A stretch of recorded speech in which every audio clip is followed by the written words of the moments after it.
분명히 좋은 말씀이에요. 좋은 말씀이에요. 그러니까 여러분 못 알아듣는다고 너무 자책하지 마시고요. 자꾸 듣다 보면 성령께서 다 그냥 이 말씀에 어떤 놀라운 그런 참 맛이 들어오게 이렇게 만듭니다. 12절 13절 같이 읽어보시라. 내가 진실로 진실로 너에게 이르노니 나를 믿는 자는 내가 하는 일도 그도 할 것이요 내가 그거 하리니 이는 내가 아버지께로 감이라. 너희가 내 이름으로 무엇을 구하든지 내가 행하리니 이런 아버지로 하여금 아들로 말미암아 영광을 받으시게 하려 함이라. 저는 기도의 맥락 이거요. 전 아버지 우리들이 아버지 안에 아버지가 우리 안에 그리스도를 통해서 계심으로 인해서 누려지는 놀라운 특권과 축복. 이제 15장 가면 나는 포도나무에 하면서 이게 14장이 된 사람들이 어떻게 삶의 열매 맺게 되어지는 놀라운 구절이거든요. 그래서 우리가 믿는 게 중요한 게 아니고 믿는 자들이 열매 맺어야 돼. 삶이 풍성해져야 돼. 뭐 세상에 잘 되고 부자고 이거 말하고는 것이 아니라 그냥 뭐 믿는 자들이 모든 면에서 풍성한 열매 맺어야 되는데 의의 열매가 됐든 뭐가 됐든 그러지 못하고 그냥 그만 왔다 갔다 하다 그냥 이게 믿는 사람인지 아닌지 구분 못하는 그런 실패된 삶을 우리가 오랫동안 살았고 사실 교회 다녀도 저부터도 그렇게 살아왔잖아요. 이제는 그렇게 살아서는 안 되겠다. 하나님께서 열매 맺는 자로 만드시기 위해서 우리를 뭐 치유도 꼭 치유가 옳겠습니까? 우리가 사실 엉터리 같은 치유도. 그런데 그 과정을 통해서 우리를 연단시키고 인내를 길러 주시면서 이제 그 다음 단계로 이끌어 가시잖아요. 여러분도 뭐 하여간 뭐 치유가 아니더라도 뭐 여러분 뭐 과거에 제가 훈련을 통해서 어려움을 통해서 많은 연단시켜 주셨던 것은 바로 이와 같이 말씀이 여러분에서 열매 맺는 그런 자들로 만드시기 위한 연단 아니겠습니까? 그래서 이제는 우리들이 이제 그런 어떻게 하여 좀 요한복음이 있는 24장, 15장, 16절, 17장의 말씀, 17장은 이제 그리스도의 기도고 이 기도가 없었다면 우리는 구원받지 못했을 것이고 17장 기도가 없었다면 하나님과 연합하는 일이 일어나지 않습니다. 엄청나게 놀랍고 엄청나게 어떻게 보면 무서운 기도, 이 단 한 번의 기도가 인간 전쟁, 그를 믿는 모든 자의 운명을 바꾸는 놀라운 기도예요. 그래서 14장, 15장, 16, 17장을 기도의 맥락에서 여러분 이해를 좀 하시면 좋겠고, 그래서 우리가 어떻게든지 열매 맺는 삶을 살아야 하는데 어떻게 열매 맺을 것인가를 우리가 기억을 하면서 배워야 되겠다. 12절 13절은 프린트 봅시다. 그리스도가 자신이 주장하는 대로 믿는 자들은 이제 그리스도처럼 놀라운 일을 행하게 된다는 그런 약속이죠. 이 약속 얼마나 심각해 한번 생각해 보셨습니까? 이건 사도들이나 그런 것이지. 우리하고는 상관이 없는 걸로 있지. 예수님께서 나를 믿고 내 안에 가는 자들은 내가 행한 일을 너희들 똑같이 할 것이고 나보고 내가 했던 것보다 더 큰 일을 하리라. 근데 보통 우리 평신도나 그런 분들이 이게 나를 위한 약속이다 그렇게 생각하는 사람 거의 없을 거예요. 사도들이나 그렇게 했을 것이죠. 이게 바로 우리가 저지른 굉장히 큰 실수입니다. 이건 믿는 모든 자들에게 주시는 그런 약속의 말씀이잖아요.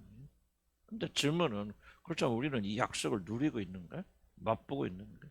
그렇지 못하는 굉장히 엄청난 것을 우리가 빼앗기고 있단 말이죠. 그런 차원에서 우리가 믿음을 가지고 사도들과 똑같은 일은 아니겠지만은 그러나 주님의 약속이 우리한테 이루어질 걸 굳게 믿고 그런 열매 믿는 삶을 우리 추구해 나가야 된다면 나는 그렇게 될 수 있고 돼야 된다고 생각합니다. 하나님 약속이잖아요. 누구든지 그를 믿는 자들에게 이루어진 약속이니까 믿음으로 이것을 보면은 여러분 속에서 사도들과도 같지 못하겠지만은 그러나 성경 약속, 예수님 약속하신 충분한 열매들을 맺으며 누리며 살 수 있다. 1번 봅시다.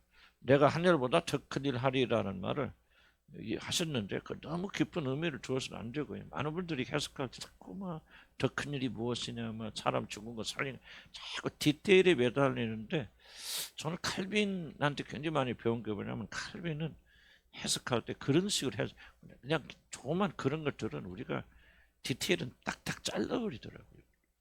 그래서 전체 나무를 보면서 도대체 이 성경 기자가 하나님 뭐를 말씀하시려 했는지 그 요점을 많이 보는데 제가 칼빈에게 배운 게 굉장히 많습니다.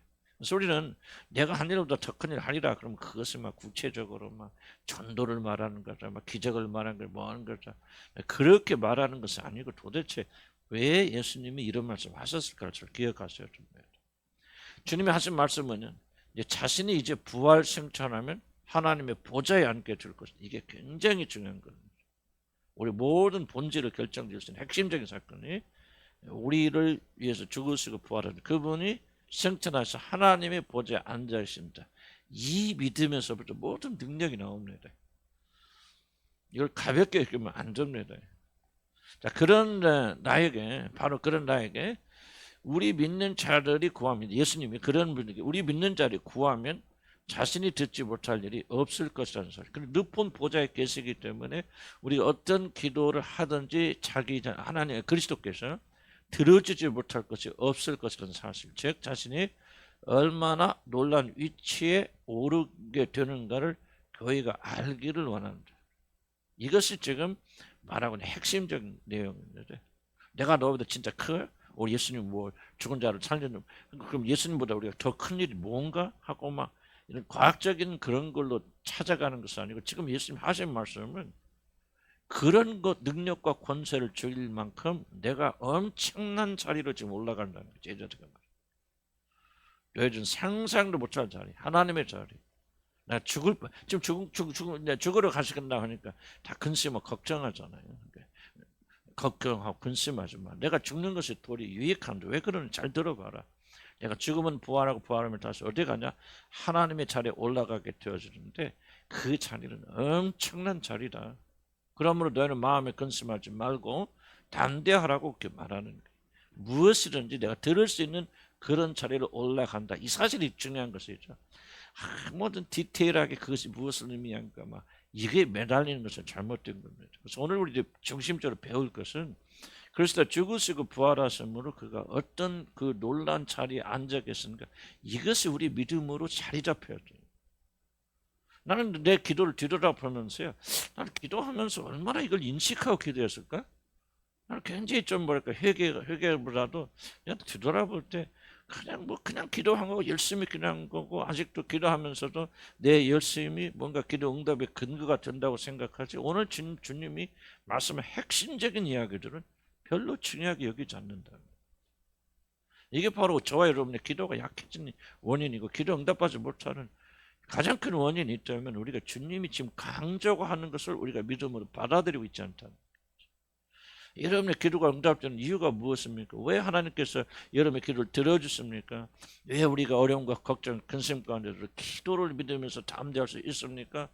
바로 우리를 사랑하시서 자기 목숨을 버리시는 그분께서 죽으셔서 무덤에 계신 것이 아니라 살아나시고 부활하셔서 우리의 모든 기도를 들으시는 하나님의 그 위치에 지금 앉아 계셔서 우리의 기도를 들으시기 때문에 그렇다.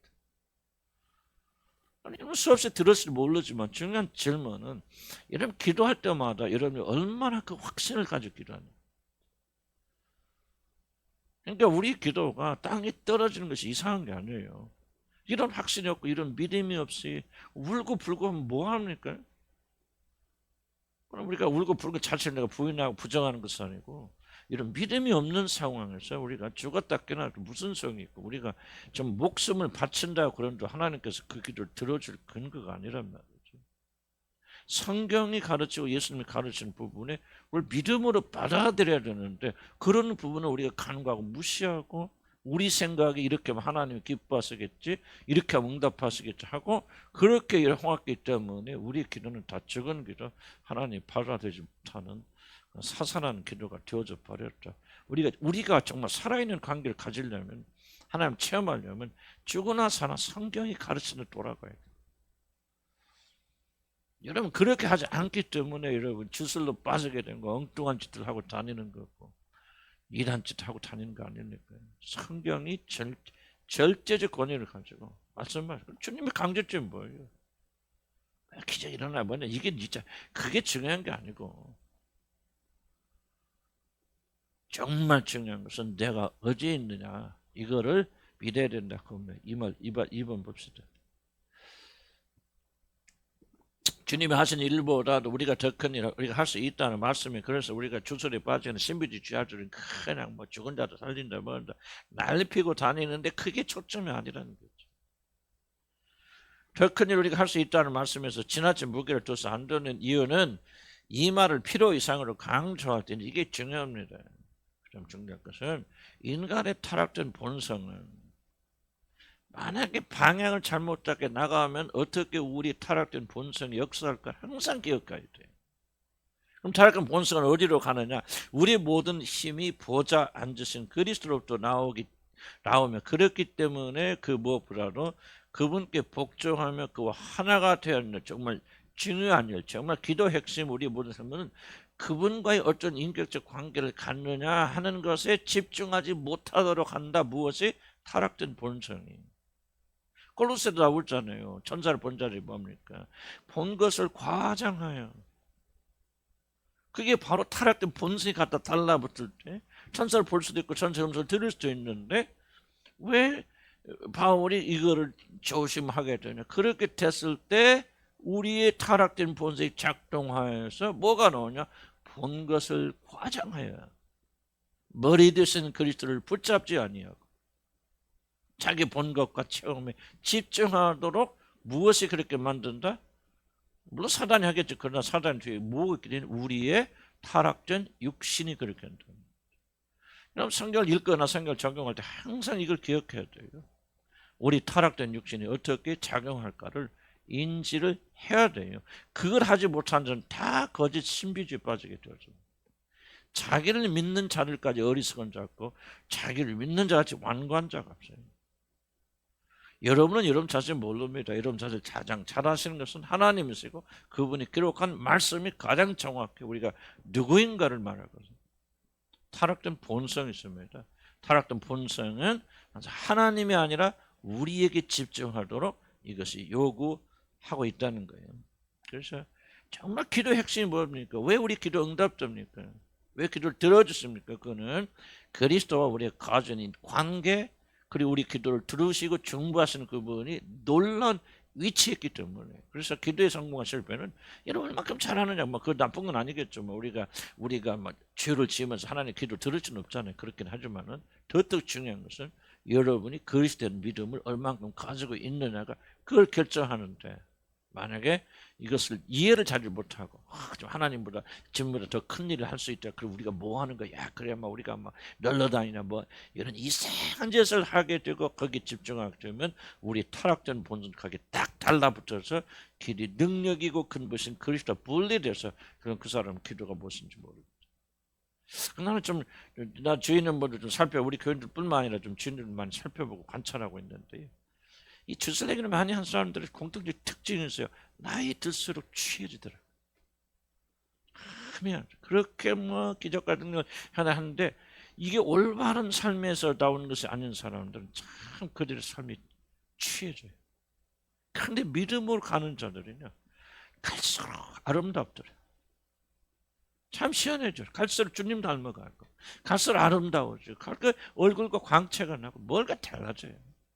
그런데 주술에 빠져있고 아직도 그 헤매지 못한 자들은요 계속적으로 뭐가 이상하게 육체적으로 변하는 나는 그런 많이 관찰했거든요.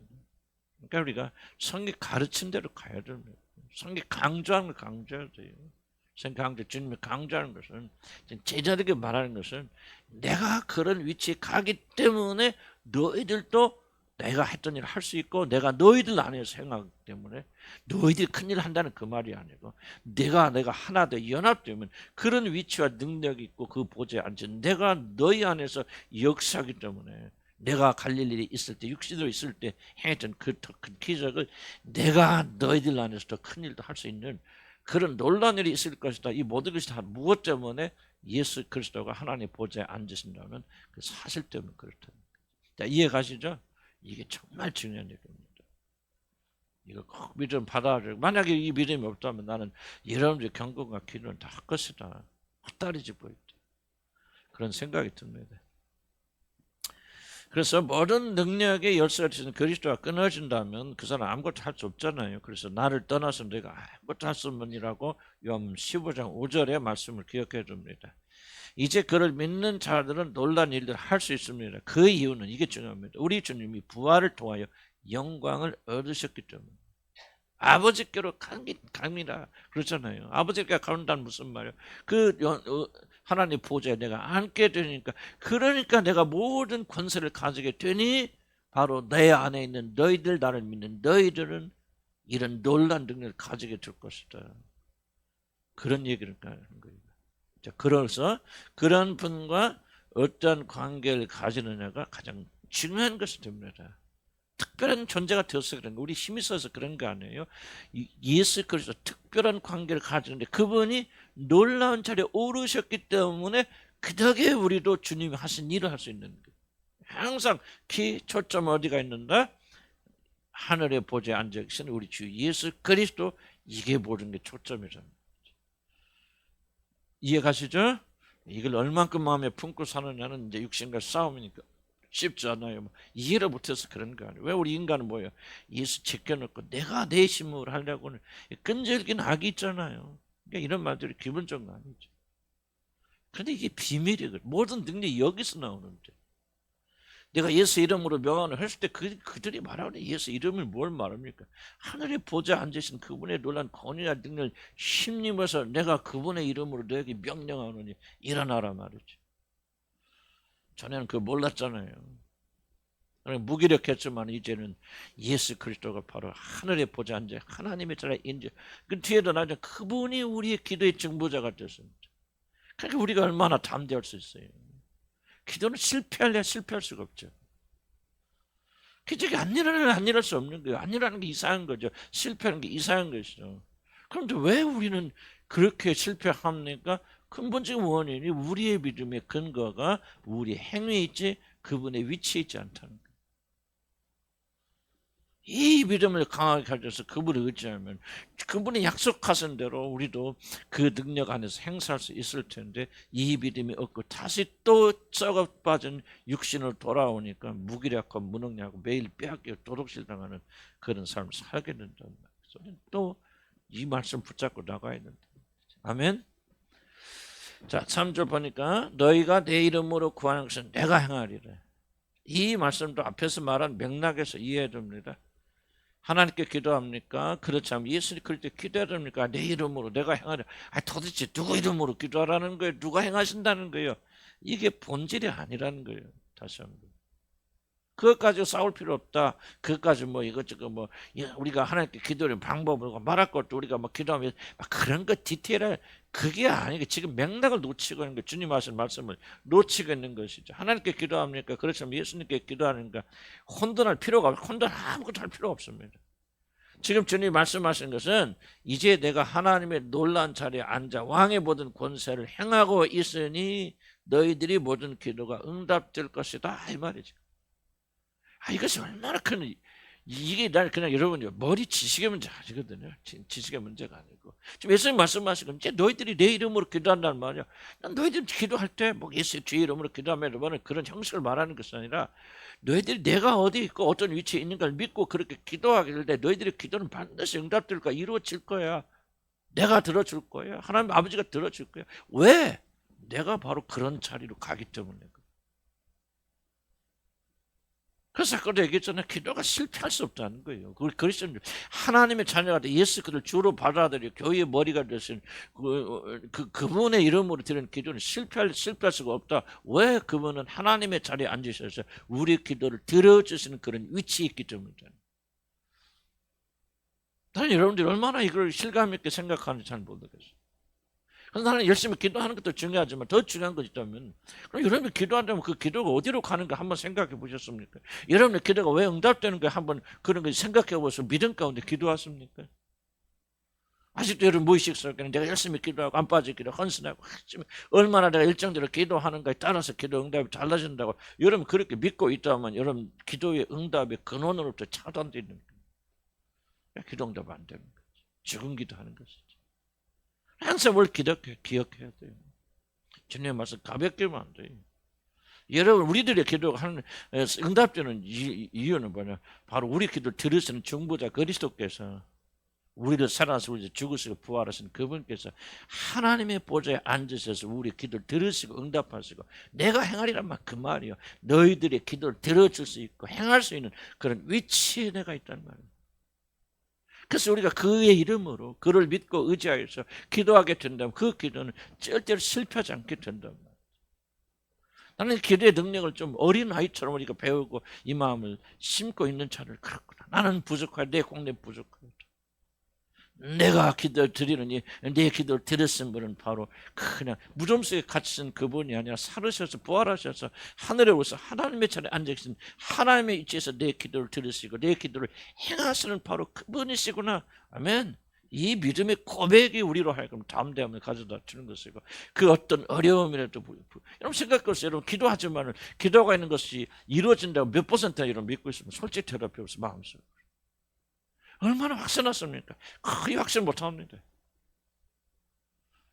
그럼 도대체 무엇 때문에 확신하지 못합니까? 바로 우리에게 무슨 믿음이 부족합니까? 기도하라고 명하시고 우리 기도를 들으시며 우리 기도를 아버지께 정보하시는 그분께서 얼마나 놀라운 위치에 앉아 계신가를 우리가 믿지 않기 때문에 그렇다. 다른 게 아니에요, 여러분들은. 우리가 막 훌륭한 사기를 못해서 그런 거 아니에요. 우리가 막 하나님이 막 감동받을 만큼 놀라운 일을 행하지 못하고 헌신하지 못했기 때문에 그런 항상 그런 생각이죠. 어떻게 나 같은 주인의 기도를 들어주실까 말이지. 아마 안 들어주실 거야. 한 들어주시면 이상한 거지. 그렇게 기도를 시작하니 그 기도가 어찌 응답되겠습니까? 여러분이 그럴 때도 담대하게 나가서 기도할 수 있는 것은 그래 기도하라고 명하시고 우리 주님께서 지금 14장에서 제자들에게 말하는 거 기도해라. 내 안에 거라. 그러면 잃어버린 일이 일어날 것이다. 왜냐하면 나는 죽는 게 아니야. 죽고 부활해서 하나님의 자리에 올라가서 모든 걸 통치하는 하나님의 위치에 있기 때문에 이제 너희들이 내 이름으로 기도하면 무엇은 이루어질 거야. 제자들을 사랑할 때 끝까지 사랑하시고 그들을 위해서 자기 목숨을 아끼면서 내어준 그 예수 그리스도께서 이렇게 우리 기도를 지금 보장하고 계신다면은 우리들이 기도하면서 기도가 들어지 않을까 믿지 못한다. 이거 얼마나 슬픈 비극이냐 그 말이에요. 정말 하나님 요한복음 17장 보십시오. 읽어보면 예수님께서 아버지께 한 거 딱 한 번 기도드린 기도잖아요. 그 기도에 우주의 운명이 바뀌어버리잖아요. 그게 기도란 말이지. 막 철회하고 금식하면서 그런 게 아니거든. 한번 딱 아버지 앞에서 전심을 해서 그분께서 우리 모든 것을 위탁하시고 그리고 딱 보존하기로 하나님께 아버지께 기도하시고 딱 버렸잖아요. 베드로에게 말한 제자들에게 내가 너희들을 위해서 아버지께 구하였으니 너희들이 시험에 넘어진 뒤에 뭐죠? 다시 믿음을 회복하라고 그러던가 내가 기억이 안 되네. 믿음을 회복하라고 그러던가. 이제 자 보세요. 예수님 말씀 뭐라고 말합니까? 내가 너희들을 위해서 기도하였으니 의심 없는 거예요. 그러니 너희들이 회복된 다음에 다시 뭐라는 기억이 안 나. 충성하라는 뭐였는가? 그렇게 말씀하죠. 그러니까 예수님이 기도하는 것이 자기 자신이 기도하는 것이 이루지 않을 것이라고는 생각은 전혀 없는 거예요. 예수님에게. 믿고 의심하지 않는 거죠. 그런데 왜 예수님은 그렇게 믿고 의심하지 않습니까? 그 믿음의 근거가 무엇입니까? 바로 아버지 하나님만이에요. 아버지께서 내 기도를 들어주시고 그분이 어떤 분이신지를 그분은 알고 그리고 그분 안에 거하기 때문에 그는 단순히 한번 기도했지만은 그 아버지께서 내 기도를 들어주시고 그리고 응답해 주시는 의심 없이 그렇게 살아가는 거예요. 저와 여러분에게 오늘 우리에게 이 믿음이 필요하다는 거죠. 저는 기도할 때마다 오늘 요한복음 14장 이 말씀 기억하시기 바랍니다. 내 기도를 들으시는 중보자 그리스도는 어디 계십니까? 그럼 단순히 그냥 무슨 비서처럼 막 여러분 우리가 기도할 때마다 뭐 예수님께서 여러분의 기도를 가지고 아버지께서 아버지 한번 들어주세요. 싫다. 들어주세요. 싫다. 이런 것이 아니라는 거예요. 그분의 위치는. 우리의 중보자는 그분께서는 하나님과 똑같은 그런 자리에 앉아 계시기 때문에 어떤 기도를 드리든지 하나님께서는 우리 주님이 들어지도 못할 게 내게 기도하면 들어진 거나 마찬가지야. 이루어진 거 마야. 내가 행하리라 그 말이야. 누가 행하는 이게 중요한 게 아니야. 너 내 이름으로 기도하고 나를 의지해서 기도한다면 이것은 이루어진 바나 다름이 없어. 어떤 어려움이 있다 할지라도 그건 아버지와 나는 똑같고 내 권위 아버지의 권위 똑같기 때문에 이제는 내가 너희 기도를 들어주는 건 똑같기 때문에 내가 행할 것이 그러니까 너희들이 믿음으로 기도한다면 그 기도는 의심 없이 다 응답될 거야 하고 우리 기도에 보장돼서 말하는 거예요. 무슨 뜻인가 이해가시죠? 이 믿음을 가지고 있어야 돼요. 믿음을 가지고 나가야 됩니다. 여기서 막 분석하고 뭐하고 뭐 이게 무슨 뜻인가 그렇게 해서 혼란시키면 혼란이 되면 안 돼요. 주님이 말하고 있는 핵심을 잘 이해하셔야 돼요. 지금 지속적으로 주님이 강조하는 것은 내가 죽고 부활해서 나 죽는다고 슬퍼하지 말아라. 내 실상은 내가 죽는 것이 떠나는 것이 더 유익이다. 뒤에 이제 15장은 열매 맺고 그 밑에 그 다음 부분은 이제 보혜사 성령 내가 너에게 보내주고 하여간 우리들이 누릴 놀라운 축복이었어. 주님 말씀하시거든요. 이 성경을 잘 이해하고 이 믿음을 가져야 돼. 그러면 우리가 담대하게 그분 앞에 나가서 우리가 의심하지 않고 우리가 들으면 막 기도를 들어줄 것이다. 이루어질 거다. 확신하게 되어지는 것이죠. 왜? 내 기도를 들으시는 바로 그분께서 정보자께서 이런 놀라운 위치 있기 때문에. 아멘. 그러면 우리는 믿지 못할 것이 없게 되어진다.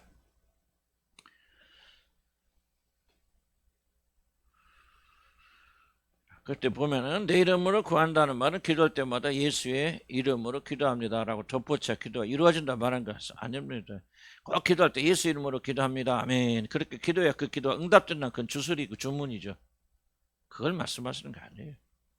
할 수도 있고 안 할 수도 있고 그렇죠. 그런데 여러분 그것이 의미가 무엇인가요? 예수님의 이름으로 내가 기도합니다. 아멘. 늘 못했기 때문에 이런 기도가 다 늘어갑니까? 그 주술이고 주문이죠. 그게 의미가 아니에요. 안 해도 괜찮아요. 그럼 마음의 중심식이 뭐가 있어야 된다는 거예요? 참 하나님이시고 참 인간이신 그리스도께서 우리의 모든 속죄 사역을 완성하시고 하늘에 오르사 하나님과 인간 사이를 중재하시는 참 중보자의 역할을 담당하시니 이제 우리들이 하나님께 드리는 모든 기도는 그분의 공로 때문에 응답되는 거예요. 중보자 때문에 우리 기도 응답된다는 거예요. 근데 어떤 중보자? 참 하나님이시면서 참 인간이세요. 그래서 인간의 기도와 인간의 소원과 인간의 연약함을 하나님이신 그분께 중보할 수 있고. 왜? 하나님이니까. 인간이니까 인간의 모든 어려움과 모든 것을 가지고 인간으로서 가져다가 하나님께 중보할 수 있고 하나님으로부터 내리는 모든 신령한 축복을 하나님이기 때문에 받으셔서 인간인 우리에게 나눠줄 수 있는 유일하신 중보자. 왜 예수 그리스도만 중보자입니까? 석가모니는 중보자가 될 수 없습니까? 다른 어떤 종교도 중보자 개념이 없습니다. 오직 기독교만 중보자 개념이 있는데 그럼 왜 예수 그리스도만이 중보자가 될 수 있습니까? 왜 석가모니는 안 됩니까? 예수 그리스도만이 참 하나님이시며 참 하나님은 무슨 하나님과 온전히 동등한 1%도 모자람이 없거나 부족함이 없고 다르지 않은 100% 완전한 하나님이시며 그건 뭐야? 100% 완전한 인간이지 않습니까? 참 하나님과 참 인간이신 그분만이 인간이신 우리를 하나님께 중보할 수 있고 영이신 하나님을 인간에게 중보할 수 있는 유일하신 분이 바로 그분이다. 그래서 우리 기도는 예수 그리스도의 중보 사역 때문에 하나님께 올라가고 응답되어지는 거예요. 아멘. 그게 바로 예수의 이름으로 기도한다는 거예요. 이런 믿음도 없이 여러분이 그냥 열심히 기도하고 예수 이름으로 기도합니다. 그러면 그 사람이 예수 이름으로 기도하는 거예요? 내 이름으로 기도하는 거예요? 자기 이름으로 기도하는 것이죠. 그러니까 우리가 기도할 때 처음부터 마지막까지 무슨 의식을 가져야 돼? 우리의 중보자께서 우리의 기도를 아버지 하나님께 중보해 주시는 이 중보 사역에 힘입어서 기도하라는 것이 내 이름으로 기도하라 그런 뜻이지. 그런 믿음도 하나도 없이 그냥 열심히 기도하고 내 열심으로 기도하고 그때 예수 이름으로 기도합니다. 말 한마디 붙였다고 기도가 하나님께 전달된다? 이거는 이단적인 생각이라 그 말이에요. 여러분 노력이 아니에요. 헌금 많이 바쳤으니까 여러분 하나님 기도 응답하신다?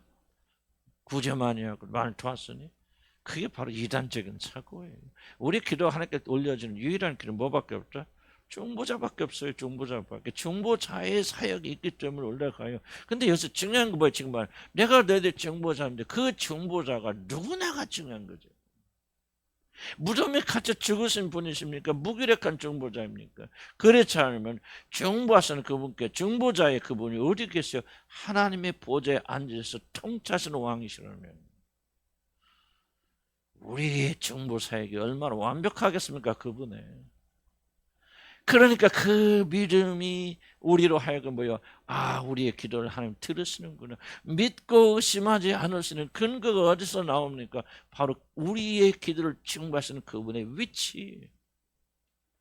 우리의 형편을 아시고 우리의 연약함을 간과하지 아니하시고 우리의 부족함을 아시는 그 사람들에서는 그분께서 하나님에게 증거하시는데 단순한 비서가 아니요 사람으로 가서 좀 들어주세요 예언할 필요가 없어요. 그런 하나님 아니에요. 하나님과 동등하신 분이시고 하나님의 보좌에서 우리 모든 기도를 친히 응답하시는 그분이 중보자시니 우리들의 기도가 얼마나 완전하고 완벽하게 하나님께 전달되겠습니까?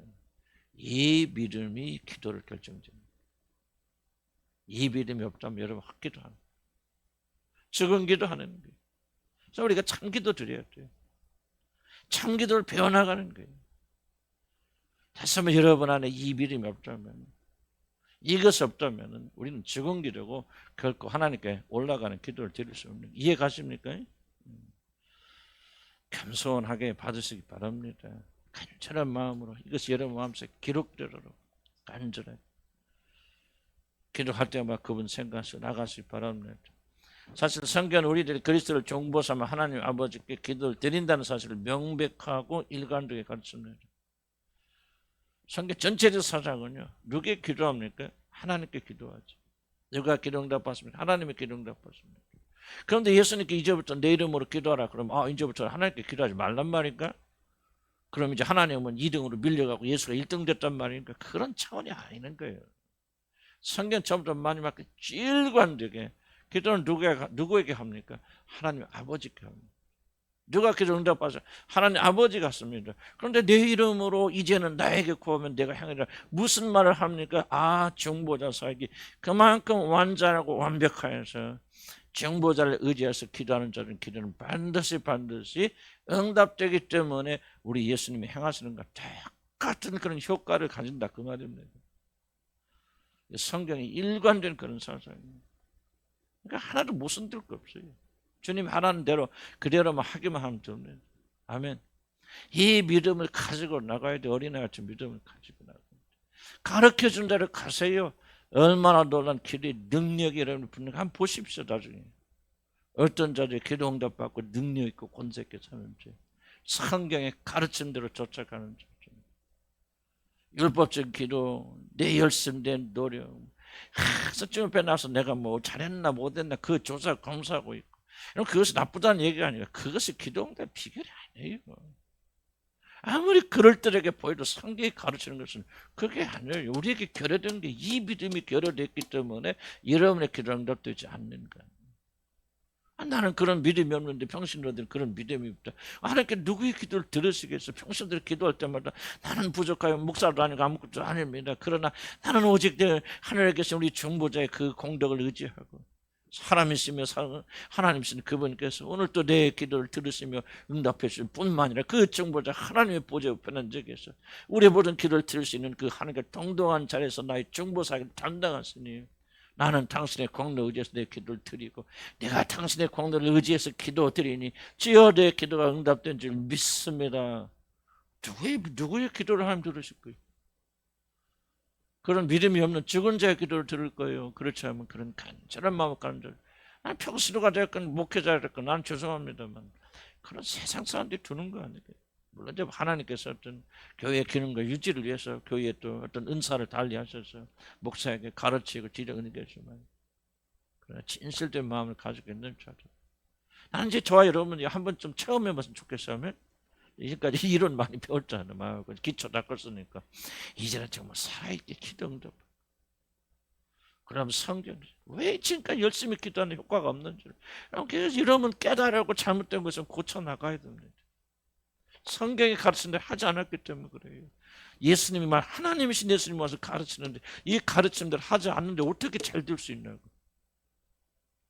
그래서 믿음 가져요. 그래서 이런 부족하고 맨날 나 같은 죄인이면 그만하시고 나 같은 죄인 아닌 사람 누가 했습니까? 죄인이라 기도 하나 만들었습니까? 중보자들은 믿음이 없기 때문에 하나님 못 들었습니까? 후자죠. 그러니까 우리가 믿음만 끼려고 나가면 된다는 참 너무 귀한 말씀이에요. 나는 이거 얼마나 막 은혜 받았는지 몰라 이거 쓰면서 내가 막 은혜 받았어. 자, 우리들 왕의 자리에 앉으신 우리의 자비로우신 중보사역이 없으니 하나님 앞에 나아가지도 그리고 우리를 어떤 기도를 응답될 수 없습니다. 바로 이 믿음을 가지고 그리스도를 힘입어 은혜의 보좌 앞에 담대하게 나아가 하나님 앞에 기도합니다. 우리의 중보자는 하나님이시고 하나님이신 완전 중보자일 뿐만 아니라 교회의 머리 되신 그리스도. 이게 또 큰 비밀이에요. 우리는 누구요? 그리스도의 몸이에요. 지체입니다. 근데 우리 머리 되시고 대장 되신 분이 그런 위치에 가 있어. 게임 끝났지 뭐. 그렇죠? 끝났어요? 안 끝났어요? 끝났는데 왜 걱정 근심하십니까? 저부터. 이 믿음이 부족하겠죠. 그래서 다시 우리는 믿음을 다시 돌아와야 돼. 뭐가 부족하? 내가 뭐가 행위가 부족 안 해요. 그거. 그건 나중에 문제 잊어버리세요. 우리 잊어버리세요. 뭐가? 믿음의 기초에서 멀어졌구나. 내가 또 우리 주께서 어디 계신가 잊어버렸구나. 어떤 자에서 중보사역을 담당하고 계신가 내가 잊어버렸구나. 다시 우리가 주님께 돌아와서 다시 기억하는 거죠. 그분이 하나님의 보좌에서 우리 기도를 들어주신다. 기도하는 거 신나 안 신나? 신나죠. 기도하는 건 들어줄 거 안 들어줄 것 같아? 들어주실 것 같죠. 그런 믿음으로 길러나야 됩니다. 그래서 이런 믿음을 가지고 담대는 그냥 2페이지 봅시다. 시간 되면 제가 더 못해도 그냥 끊겠습니다. 4번 그런데 하나님 왜 이런 식으로 모든 자들의 기도와 탄원이 아들을 거쳐서 하게 만드셨습니까? 왜 반드시 예수 이름으로 듣게 만드셨습니까? 물론 타락된 인간의 본성상 죄인된 자들이 하나님 앞에 나갈 수 없기 때문에 아들을 통해서 갈 수밖에 없죠. 죄인들은 하나님 못 나가니까. 거룩하신 그분 있습니다. 온전히 거룩하신 그리스도를 힘입어 하나님께 나간 것은 필연적입니다. 그래서 에스더가 나갈 때 어떻게 합니까? 왕이 내면 홀을 붙잡아 나가지 않습니까? 그런 인간은 인간도 누구든지 의의가 없기 때문에 죽습니다. 왕 앞에 나갈 수 없어요.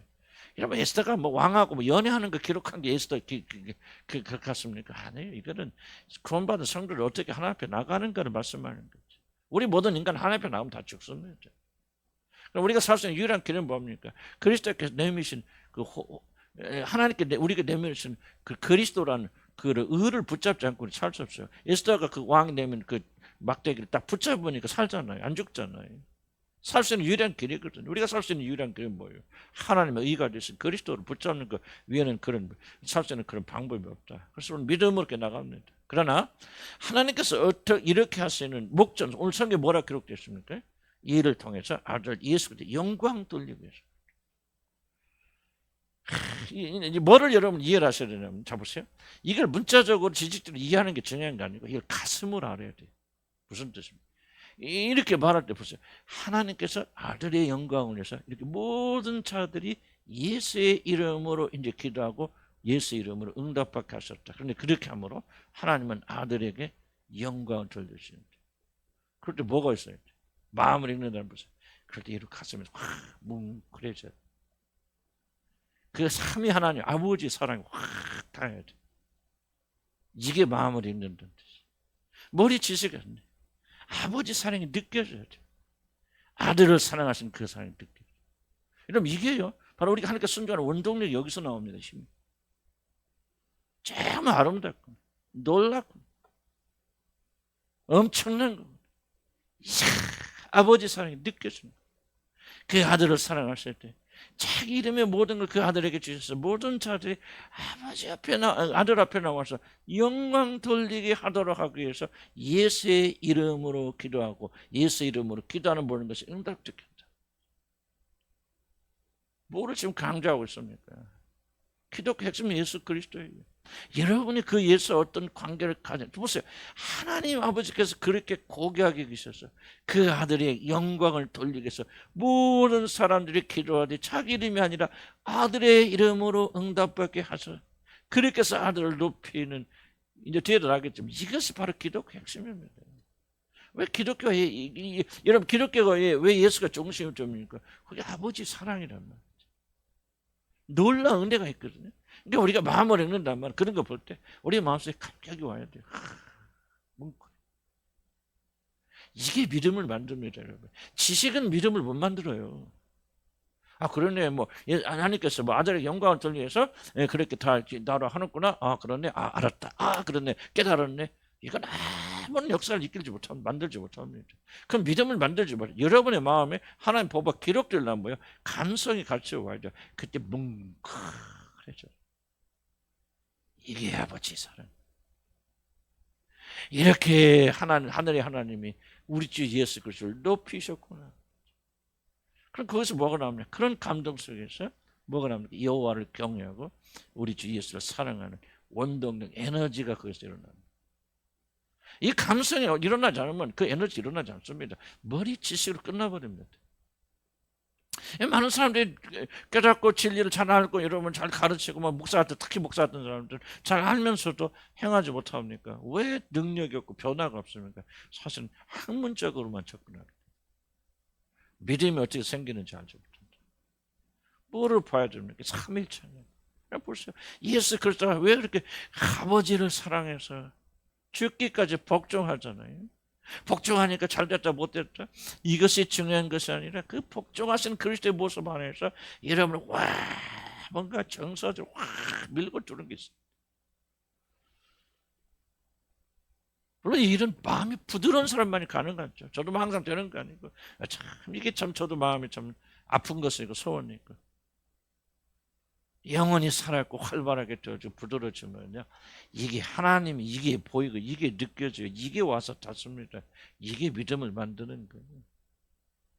아름답다 놀랍다 이야 이게 아버지 하나님의 사랑이고 아들 하나님의 사랑이고 복종이구나. 그 아름다움에 몰입될 때 이런 변화가 일어납니다. 지식 자체가 변화를 일으키지 못합니다. 감정이에요 감정. 여러분 보세요. 어머니가 아버지가 여러분 사랑한다 그랬을 때 우리 어머니가 나를 사랑해 이렇게 하는구나 깨달음이 여러분이 그 사는데 아니죠. 뭔가 뭉클해지잖아요. 이 뭉클한 것이 바로 여러분을 하여금 아버지 어머니 사랑 깨닫게 하고 아버지 어머니 사랑하게 만들죠. 뭉클한 것이 일어나지 않으면 우리 어머니 아버지가 나를 사랑해 희생했네 그래 뭐 고맙네 하고 끝나버리죠. 변화 안 일어나거든요. 그래서 성경 뭐라면 내가 지킬 만한 것을 뭘 지키라? 마음을 지켜라. 모든 생명의 근원이 어디서 난다? 이 마음에서 일어난다. 마음에서. 그러려면 뭐 해야 돼요? 마음이 부드러워져야 돼요. 마음을 놓고 기도해야 돼요. 하나님 내 마음 부드럽게 해주세요. 눈물을 주시옵소서. 하나님 말씀을 들을 때 정말 깨닫게 해서 알게 해서 뭉클하게 해주세요. 저도 오늘 하나님 아름다우시면서 준비하게 기도합니다. 뭉클뭉클해지네요. 뭐 실체는 없지만 하나님의 아름다움이 와서 확 닿는 거예요. 이게 사람을 변화시키는 거예요. 그래서 나는 여러분들이 좀 그런 마음을 이 성경 읽을 때나 들을 때 정말 이걸 봐야 돼요. 이걸 읽어야 돼요. 이걸 해야 돼요. 그러려면 마음이 부드러워져야 돼요. 완고하면 안 돼요. 완악하면 안 돼요. 어린아이처럼 부서져야 돼요. 보드라워져야 돼요. 그렇게 되면 우리 마음이 이제 움직여서 마음으로 하나님을 보기 시작합니다. 그런 축복이 있기를 난 주님을 간절히 축복합니다. 그래 변화돼요. 그래 변화돼. 그럼 완전해진다 그런 뜻은 아니고요. 그래 변화됩니다. 놀랍잖아요. 바로 왕이 모든 자들이 먹기 위해서 음식을 구할 때 요셉에게 나가라고 명하지 않습니까? 요셉에 가서 구하라. 그래서 모든 백성 살기 위해서 요셉이 나가야만 했습니다. 뭐를 생각합니까? 나는 이겠지만 하나님 아버지 아들 예수 그리스도 안에 일어나는 놀라운 상징을 보여준다. 바로가 하나님 아니죠. 때로는 막 마귀로 돌아가는 쓰기도 하지만 이 관계 속에서는 아무 사는과 상관없죠. 그러나 역할이 바로 그렇습니다. 그래서 애굽 백성들은 요셉에게 굴복하고 그에게 복종합니다.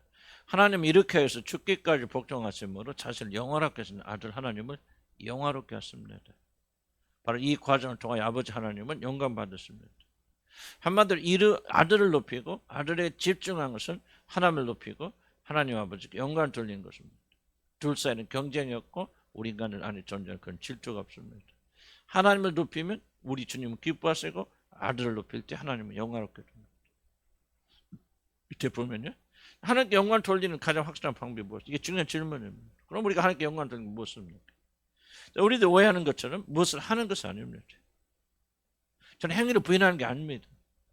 그렇지만 우리가 절대적으로 우리가 뭔가 착한 일을 해서 사람을 영화롭게 한다라고는 기독교의 본질에서 우리가 물러나 어긋나질 수 있습니다. 이게 굉장히 엄청. 오늘 한국 교회가 저지르는 가장 큰 실수가 뭐냐? 뭐 하나님 사랑한다고 하나님 위한다고 말하는데 이 본질을 놓쳐버리는 거예요. 정말 하나님 위하는 것이 가장 무엇인가? 이걸 놓쳐버리는 거예요. 하나님께 가장 큰 영광을 돌리는 것은 우리들에게 보내주신 아들을 영화롭게 하는 것입니다. 이보다 더 하나님을 영광스럽게 하는 것이 없습니다. 이걸 우리가 받아들여야 됩니다. 우리는 또 행위로 돌아오죠. 율법으로 돌아오죠. 우리 전도 많이 하고 기적이 많이 일어나고 헌금 많이 일어나고 교회당 건물 많이 크게 세우면 하나님이 영화롭게 돌까 착각하지만 오늘 성경 분명히 가르칩니다. 아들을 영화롭게 해요. 그럴 때 하나님은 가장 높임 받고 존귀받고 영광받습니다. 복음을 영화롭게 한다는 것은 복음의 핵심은 그리스도. 많은 분들이 복음을 영화롭게 한다는 말을 오해해서 복음을 전한다 그렇게 해서 뭐 교회가 성장하고 많은 사람이 예수를 믿는다, 그것은 나쁜 건 아니죠. 믿는 과정에 다 들어가 있다면 맞는 말이지만은 그것과 이 복음의 핵심은 그리스도를 높이는 것과를 혼돈할 수가 있습니다. 나는 때로는 굉장히 다른 이야기다. 여러분 좀 어려운 얘기가 될지 모르겠지만은 그리스도를 높이는 것이 바로 복음을 높이는 것이고 복음을 높이는 것이 하나님을 영화롭게 하는 것이다. 왜 보세요? 저 하나님께서 뭘 하십니까? 자기 모든 걸 아들에게 지금 넘겨주시잖아요. 기도 응답까지 누가 해주면 아들이 한단 말이에요. 심판도 누가 합니까? 아들이 하죠. 그런데 오늘 성경 뭐라 합니까? 왜 그렇게 합니까? 그를 영화롭게 하기 위해서 그렇다는 거예요. 그럼 아버지의 교육의 가장 큰 관심이 뭐냐면 모든 자들이 자기에게 죽기까지 복종한 그 아름다운 아들을 영화롭게 하는 걸 통해서 자기 자신이 영화롭게 됩니다. 이건 어떤 일보다 우선하는 겁니다. 왜 기독교가 모든 것의 중심에 예수 그리스도가 중심이 되어야 됩니까? 왜 기독교는 예수 그리스도를 놓고 예수 그리스도 영화롭게 하고 예수 그리스도 영광을 돌리는 겁니까? 그렇게 함으로써 우리는 하나님께 영광을 돌립니다. 만약 그래서 예수 그리스도 영화롭게 하지 않는다면, 예수 그리스도가 모든 게 중심이 되지 않는다면 우리가 어떤 일을 하건, 여러분 나가서 전도해서 10,000명을 데리고 온다고 합시다. 그러나 그 안에 예수 그리스도가 빠져버린다면, 전도 자체가 우상이 되어진다면, 그리고 봉사 헌신 자체가 우상이 되어진다면 그것은 결코 하나님을 영화롭게 하는 것이 아니다. 물론 예수님을 영화롭게 한다 소리가 맨날 뭐 예수에서 찬송만 부르고 앉으니 그걸 말하는 거 아니죠. 아니고 또 이제 그렇게 하는 자들의 좀 문제점도 상당히 많을 수 있겠죠. 그렇긴 하지만은 무엇을 하든지 모든 것의 중심이 예수 그리스도를 의지하고 그분이 중심이 되는 것이 곧 하나님을 영화롭게 하는 것입니다. 아들에게 영광을 돌려야 됩니다. 무슨 말인가 이해하시죠? 이것은 이제 그렇게 되기까지 많은 시간이 걸리겠지만 그럼 우리가 줄기차게 이 사고를 이렇게 바꿔나가야 됩니다. 우리가 내일 예배 드린다고 없어요. 그럼 뭘 어떻게 해서 우리 하나님께 영광을 돌리고 있는데 어떻게 해서 하나님 영광을 돌립니까? 예수 중심이 될 때, 예수 그리스도 우리의 모든 것이 되어질 때 그분 없이는 우리가 아무것도 하지 못합니다. 그분께 나와서 자비를 구하고 그분께 기도하고 그분의 이름으로 기도하고 그분의 공로를 힘입고 모여서 그분이 십자가 행하신 일을 찬송하고 기억하고 높여드리고 바로 그러면 우리 생각, 그 예수님만 계속 높이면 아버지 하나님은 어떻게 이거 그 아버지 하나님 좀 비출 거 아니야? 좀 어떤 속된 생각으로 우리가 좀 등한시 아니라는 거죠. 그렇게 하는 것이 곧 하나님을 올리는 거예요. 왜? 하나님의 뜻이 뭐냐? 우리가 아들을 영화롭게 하는 거예요. 복음을 영화롭게 하는 거랍니다. 이해가시는 무슨 말인가? 피곤하셔서 좀 피곤한 눈치가 보여. 그것도 좀 이기시고 들으셔야 돼. 그래서 오늘 그냥 다 이해 못해도 괜찮아요. 그러나 정말 이게 우리 사상이 되고 이제 여기서부터 여러분 이제 기쁨을 찾아가. 왜 우리가 기뻐하지 못하는가? 엉뚱한 데서 기쁨을 찾고 있기 때문에. 이 안에서 여러분 이것이 얼마나 설명할 수 없는 기쁨과 감격을 우리가 와야 돼요. 예수 외에는 예수를 영화롭게 하는 거예요. 하나님을 높이 영화롭게 하는 것이 없다. 그렇게 나가고 그분은 그런 삶을 우리가 살기 시작한다면 우리는 질적으로 다른 그런 삶을 살게 될 것이다. 이것 외에 다른 방식으로 우리는 하나님 영원하게 할 수 있는 방식이 없다. 저는 결코 뭐 윤리지나 도덕적이나 여러 면에서 충성 헌신하는 자체를 보이는 것 같지만 그런 것들이 예수가 빠지게 되어졌을 때 무슨 의미가 있냐. 오늘 한국교회 문제는 내가 뭐라고 그랬어요. 윤리적 도덕적 타락의 문제가 아니에요. 예수가 중심이 되지 않고 그런 것들 속에서 예수가 빠져나와 있기 때문에 하나님은 아무리 우리가 목숨을 바쳐서 헌신해도 그걸 하나님 영화롭게 하지 않는다. 하나님께 이런 벌써 제물과 제사 아무리 드린다 할지라도 거기 뭐가 빠져버리면 그렇죠. 피가 없으면 죽은 제사지. 피가 있지만 뭐가 없으면 믿음이 없으면 하나 제발 좀 그만 가져와라. 순종 없잖아요. 예수 빠져 있는 제사, 제물 이런 것들은 하나님을 전혀 영화롭게 할 수 있는 것들이 아니다는 거예요. 하나님 영화롭게 하려면 우리는 벗어나야 된다. 이 믿음으로 가야 된다. 자, 5번 조금만 더 기도합시다. 내 힘으로 기도하는 것은 내가 행하리니. 똑같은 맥락입니다. 좀 물리적으로 해석할 필요가 없어요. 우리들이 기도를 듣고 행하시는 분은 아버지인가 아들인가 성령인가 그렇게 복잡하게 만들 필요가 없습니다. 그러는 거 중요한 것이 아닙니다.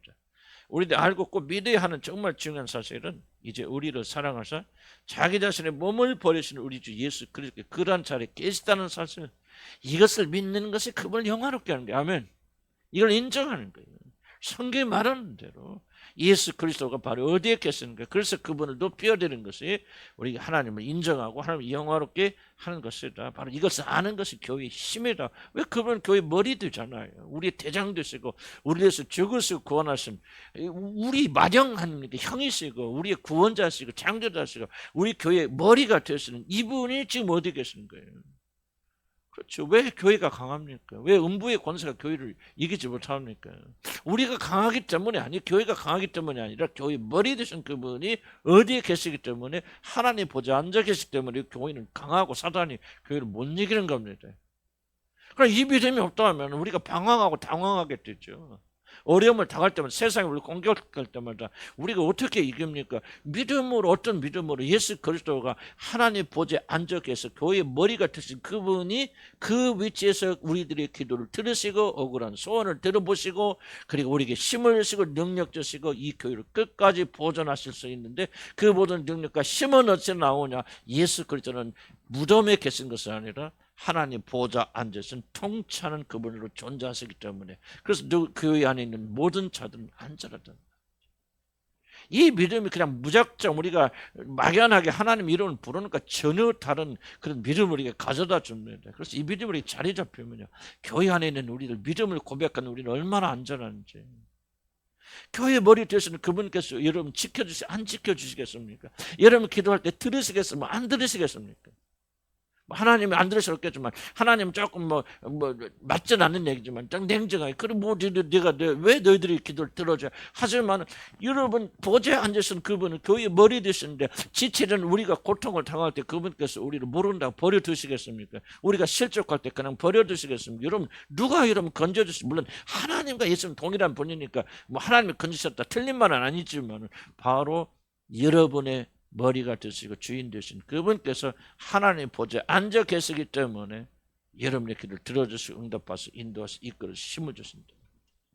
나는 굉장히 차원이 다른 믿음으로 이끌어갈 수 있다고 생각이 들어지고 그렇기 때문에 성경이 이걸 가르치고 강조하는 것이죠. 이런 것이 아무런 의미가 없다 그러면 아니 왜 이 하나님의 말씀에 이게 기록되어 있습니까? 이것들을 불러 이렇게 세우시고 교회를 강하게 하시고 담대케 하시고 능력케 하시고 이것을 하는 자들이 내일 모여서 찬양하고 예배드리고 감사드리고 감격하는 것이고 우리의 주님은 어디 계신다? 보좌에 계신다. 통치하신다. 누가? 나를 사랑하사 자기 목숨을 버리시는 그분께서. 여러분 생각하셔. 예수 그리스도 왜 이 땅에 내려오셨습니까? 좀 더 교리적으로 좁혀나가면요, 모든 자를 구원하러 오신 게 아니에요. 여기 앉아 계신 영원전에 선택받은 자기 백성을 구하러 오셨다고 하잖아요. 자기 백성, 죄에 빠진 자기 백성을 구하러 그리스도께서 왜 사람이 되셨어요? 넘치는 감동받는 일인데 모든 인간을 구하러 오신 게 아니에요. 자기 백성들, 오늘 여기 앉아 계신 교회에 지체된 여러분을 구속하시사 자기의 몸의 부분으로 삼으시기 위해서 여러분 친히 오셔서 죽으시고 우리를 위해서 죽으시고 부활하셔서 우리의 죄를 사하시고 우리 생명을 주신 거 아닙니까? 그런 분께서 어디 계신다 지금? 하나님의 보좌에 앉아 계신다. 바로 그 뜻을 강조하기 위해서 너희들이 내게 기도하면 이제부터 내가 행하리니. 다 그런 위치에 있어. 속된 말 말하면 나 그냥 옛날 약한 사람이 아니야. 나 사람들이 로마 병기 와서 칼로 찌르면 죽고 내가 십자가에서 죽는 그런 약한 사람이 아니야. 이제 나는 죽고 부활해서 하나님의 자리에 올라가. 다음 주에 나오는 거 뭔지 압니까? 더 놀라운 위치. 내가 이제 성령을 보내주는 그런 위치에 있다는 거예요. 그래 내가 가면 내가 아버지로부터 받은 성령을 너희들에게 부어줄 거예요. 그러니까 성령 충만이면 성령 역사의 핵심이 뭡니까? 뭐를 우리에게 반증하고 있습니까? 우리의 머리인 그분께서 어떤 위치에 있는가? 이제 성령으로 세례를 주시는 그런 위치에 있다 그 말이에요. 그러므로 그분의 교인은 담대하지 말아요. 담대해야죠. 세상에 두려워 떨면 안 되잖아요. 그래서 여러분 마음속에 콱 배기시기 바랍니다. 그분이 하늘의 보좌에 앉아 계시다. 누가? 교회의 머리가 되신 그리스도께서 우리의 기도를 들으시는 중보자께서 어디 계신다는 거예요. 연약한 중보자가 아니에요. 그냥 하나님이시며 참 사람이시며 교회의 머리가 되신 그분께서 오늘 우리 기도를 드릴 때 우리 기도를 들으시고 중보하셔서 하늘에 계신 아버지께서 우리의 기도에 응답하지 않을 수가 없는 거예요. 왜? 아들은 하나님과 동등하기 때문에. 아멘. 그것이 바로 너희가 내 이름으로 기도하면 내가 행하리니 그 말씀입니다. 기도합시다.